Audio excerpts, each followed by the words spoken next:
Thank you, Madam President. When Senator Nelson was commenting, her remarks really rang true for me. And that is that this is very one-sided with the public. And I'm just a few days short of completing my third session here in the State Senate. So I'm certainly not what you'd consider a long-term guy, but I've been around enough to get a lot of email on a lot of issues. Some very high profile, some that I'm stunned that people are interested in. And I will have to say that this has probably been the most one-sided issue that I have ever confronted. I am just not able to find support amongst the public for this, and I think there's a good reason for it. It doesn't make sense. It doesn't make sense.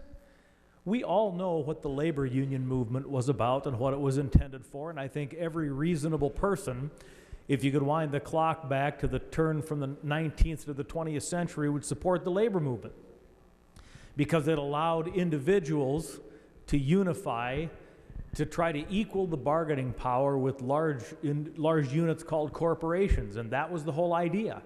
Groups of people who were similarly situated working for an employer had the opportunity to build a bargaining unit to give them a reasonable opportunity to negotiate a fair deal.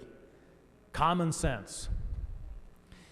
Then, of course, it got stretched to public employees, and now with this bill, it's taking self-employed entrepreneurs who do not want to be unionized and calling them a union so that dues can be taken out and used for ultimately probably political purposes and purposes that the folks don't want them used for.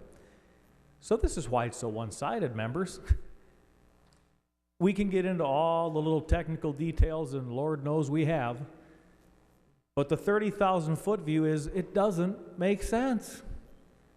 It doesn't fit the union model, and the people know that.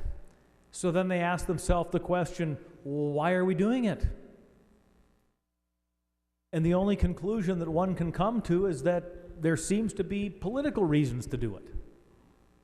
There seems to be a benefit to forcibly collecting money from people once they're paying their union dues and then using it for various purposes. And it can't be compared to other people who make political contributions or pay money to societies or associations, because in a union situation, if you happen to be brought into it because the majority voted for it, and as Senator Nino so clearly pointed out during the debate, it could be a majority of a very small minority of the people affected, then you're stuck paying the dues.